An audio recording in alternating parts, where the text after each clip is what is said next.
English सीखने के लिए किसी भी कॉलेज या यूनिवर्सिटी जाने की ज़रूरत नहीं है। आपको पता है, जब मैं 5वीं क्लास में थी तो मुझे सबके सामने बुलाया गया था इंग्लिश रीड करने के लिए, और तब के टाइम पे मैं इंग्लिश रीड नहीं कर पाई।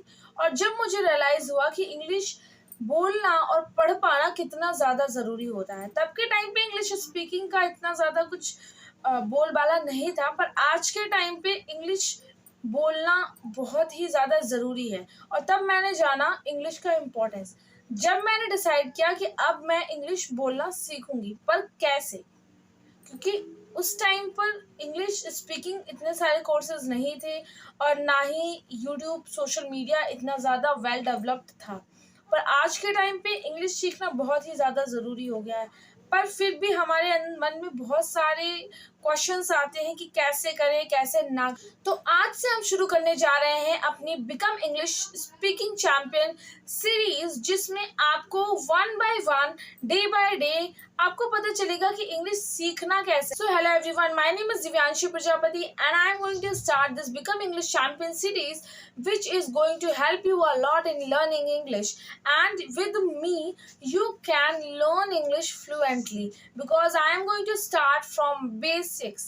Basics means basics means you, basics means your finger, because it is too much important to learn from basic something.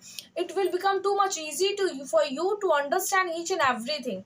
Okay, so stay tuned with me till the end so that you will be able to become fluent in English. So today in this video I am going to tell you the names of your body parts, because from our body parts name we can start learning English easily. Because क्या होता है, जब आप अपनी body parts से ही learning English सीखते हो ना, तो आप इसे बहुत ही आसानी से बोल सकते हो। जैसे आपने याद किया, उंगली बोलते हो उसे, लेकिन अब जब आप पता चल जाएगा आपको कि हम इसे फिंगर कहते हैं, तब आप सिंपली बोल सकते हो this is my finger, I am going two point my finger on something. So it will become too much easy for you to speak and to learn English speaking. And the learning English which is too much tough for you right now, that will become too much easy.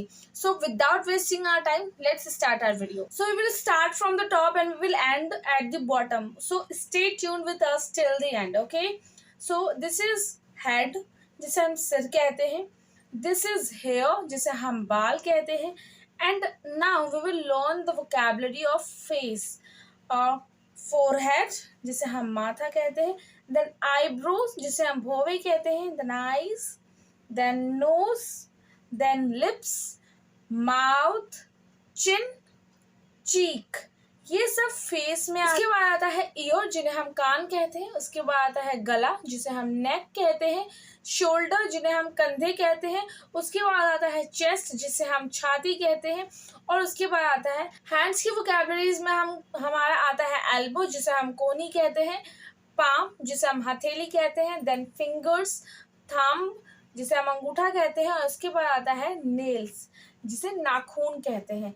इसके बाद आता है जिसे हम नाभि कहते हैं, वो नेवल होती है. और नाभि के जो साइड में जो पार्ट होता है उसे हम बेली कहते हैं. और उसके बाद हमारा जो गर्ल्स की जो कमर होती है उसे हम वेस्ट कहते हैं. फिर आती है थाइस, जिसे हम क्या कहते हैं, जांघ कहते हैं. फिर आता है नी, नी के जो नीचे का पार्ट होता है, जो निकला हुआ होता है, उसे हम कहते हैं काफ. काफ के बाद आता है एंकल, एंकल के बाद आता है हील. उसके बाद आता है टो. तो ये थे हमारे बॉडी पार्ट्स के नेम, जो कि जानने बहुत ही ज़्यादा ज़रूरी थे आपके लिए. और यहीं से आप अपने इंग्लिश बोलने की शुरुआत कर सकते हैं. तो अब मिलते हैं नेक्स्ट वीडियो में विद सम अनदर टॉपिक, जो कि आपके इंग्लिश लर्निंग का होगा नेक्स्ट स्टेप. सो इस वीडियो से आपने जो भी सीखा, प्लीज़ कमेंट सेक्शन में हमें बताएं, हमें बहुत ही ज़्यादा अच्छा लगेगा. और अगर आप चाहते हैं कि हम किसी नए टॉपिक पे, या आपका कोई सजेशन है कि आप इस टॉपिक पे बनाइए या ये चीज़ हमें सिखाइए, तो आप हमें कमेंट सेक्शन में कमेंट करके बता सकते हैं. We will definitely make video. Okay, till then bye bye, have a good day, take care.